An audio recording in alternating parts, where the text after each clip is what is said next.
El deseado de todas las gentes, capítulo 32. El centurión.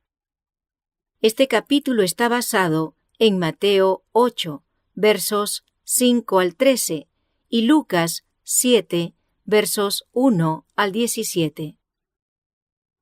Cristo había dicho al noble cuyo hijo sanara: si no viereis señales y milagros, no creeréis.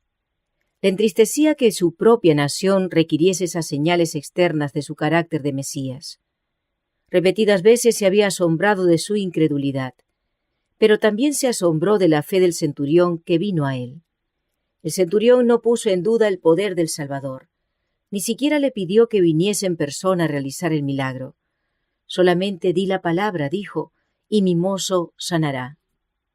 El siervo del centurión había sido herido de parálisis y estaba a punto de morir. Entre los romanos los siervos eran esclavos que se compraban y vendían en los mercados, y eran tratados con ultrajes y crueldad.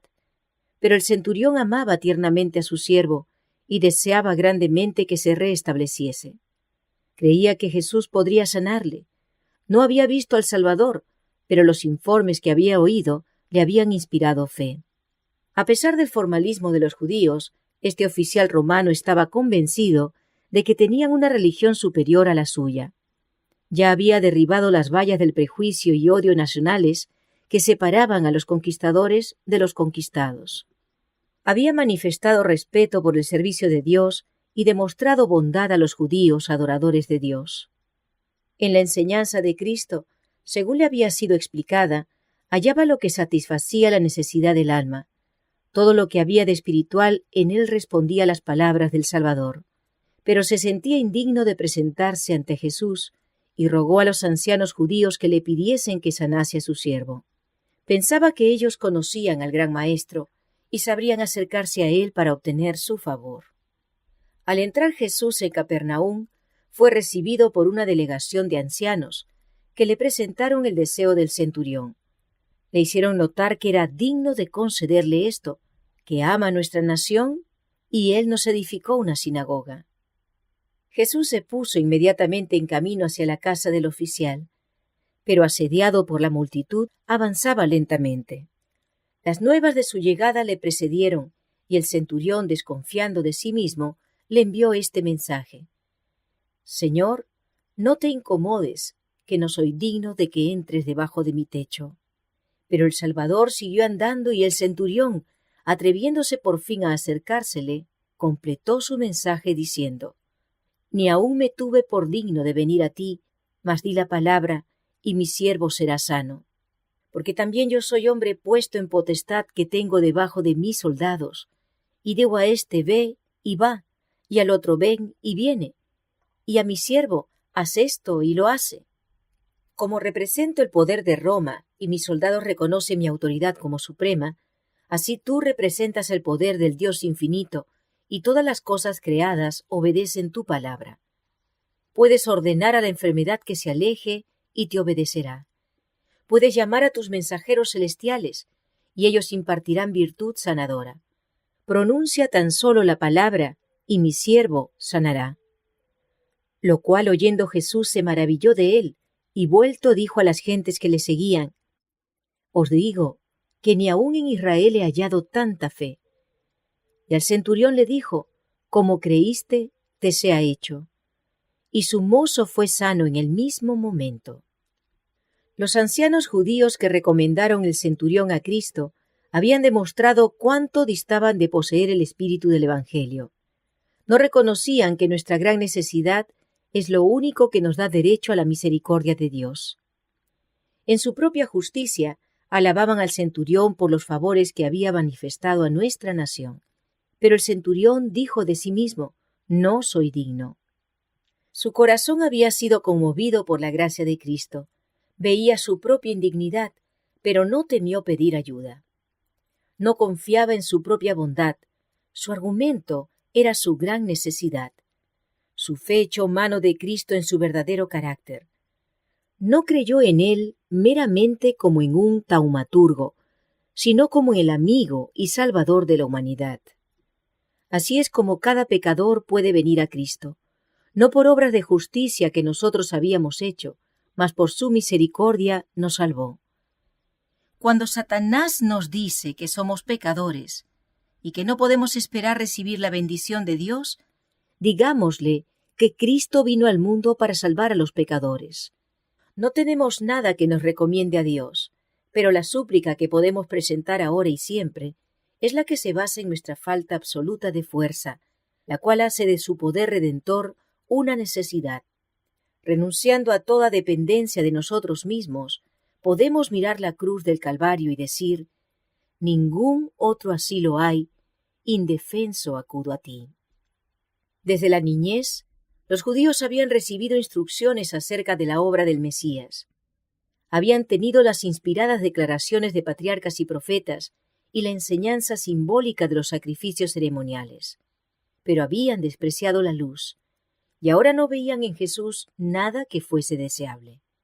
Pero el centurión, nacido en el paganismo y educado en la idolatría de la Roma imperial, adiestrado como soldado, aparentemente separado de la vida espiritual por su educación y ambiente, y aún más por el fanatismo de los judíos y el desprecio de sus propios compatriotas para con el pueblo de Israel, percibió la verdad a la cual los hijos de Abraham eran ciegos. No aguardó para ver si los judíos mismos recibirían a aquel que declaraba ser su Mesías. Al resplandecer sobre él la luz verdadera, que alumbra a todo hombre que viene a este mundo, aunque se hallaba lejos, había discernido la gloria del Hijo de Dios. Para Jesús, ello era una prenda de la obra que el Evangelio iba a cumplir entre los gentiles. Con gozo miró anticipadamente a la congregación de almas de todas las naciones en su reino. Con profunda tristeza, describió a los judíos lo que les acarrearía el rechazar la gracia. Os digo que vendrán muchos del oriente y del occidente, y se sentarán con Abraham e Isaac y Jacob en el reino de los cielos. Mas los hijos del reino serán echados a las tinieblas de afuera.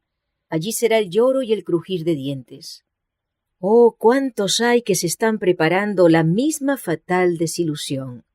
Mientras las almas que estaban en las tinieblas del paganismo aceptan su gracia, ¿cuántos hay en los países cristianos sobre los cuales la luz resplandece solamente para ser rechazada?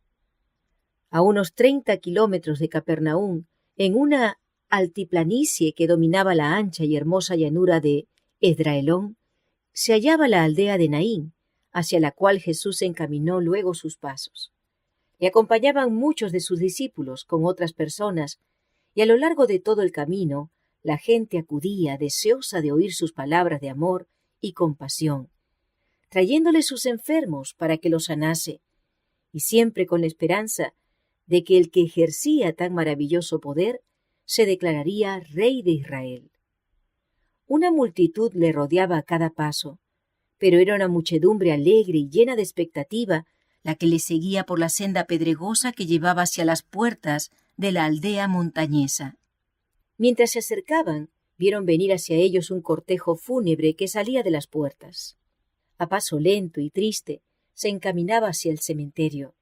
En un féretro abierto, llevado al frente, se hallaba el cuerpo del muerto, y en derredor de él estaban las planilleras, que llenaban el aire con sus llantos. Todos los habitantes del pueblo parecían haberse reunido para demostrar su respeto al muerto y su simpatía hacia sus afligidos deudos. Era una escena propia para despertar simpatías. El muerto era el hijo unigénito de su madre viuda. La solitaria doliente iba siguiendo a la sepultura a su único apoyo y consuelo terrenal. Y como el Señor la vio, compadecióse de ella. Mientras ella seguía ciegamente llorando, sin notar su presencia, él se acercó a ella y amablemente le dijo: «No llores». Jesús estaba por cambiar su pesar en gozo, pero no podía evitar esta expresión de tierna simpatía. Y acercándose, tocó el féretro. Ni aun el contacto con la muerte podía contaminarle. Los portadores se pararon y cesaron los lamentos de las planilleras. Los dos grupos se reunieron alrededor del féretro, esperando contra toda esperanza. Allí se hallaba un hombre que había desterrado la enfermedad y vencido demonios. ¿Estaba también la muerte sujeta a su poder? Con voz clara y llena de autoridad pronunció estas palabras: Mancebo, a ti digo, levántate. Esa voz penetra los oídos del muerto. El joven abre los ojos.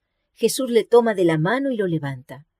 Su mirada se posa sobre la que estaba llorando junto a él, y madre e hijo se unen en un largo, estrecho y gozoso abrazo.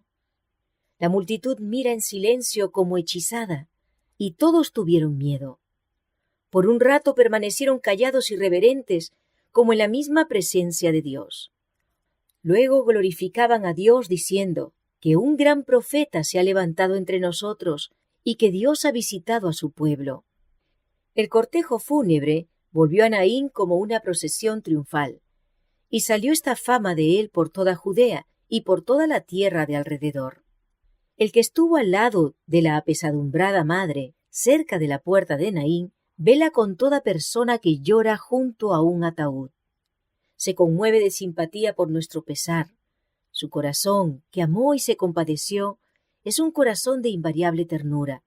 Su palabra que resucitó a los muertos no es menos eficaz ahora que cuando se dirigió al joven de Naín. Él dice: «Toda potestad me es dada en el cielo y en la tierra». Ese poder no ha sido disminuido por el transcurso de los años, ni agotado por la incesante actividad de su rebosante gracia. Para todos los que creen en él, es todavía un Salvador viviente. Jesús cambió el pesar de la madre en gozo cuando le devolvió su hijo. Sin embargo, el joven no fue sino restaurado a esta vida terrenal, para soportar sus tristezas, sus afanes, sus peligros, y para volver a caer bajo el poder de la muerte. Pero Jesús consuela nuestra tristeza por los muertos con un mensaje de esperanza infinita. Yo soy el que vivo y he sido muerto, y he aquí que vivo por los siglos de los siglos, y tengo las llaves del infierno y de la muerte.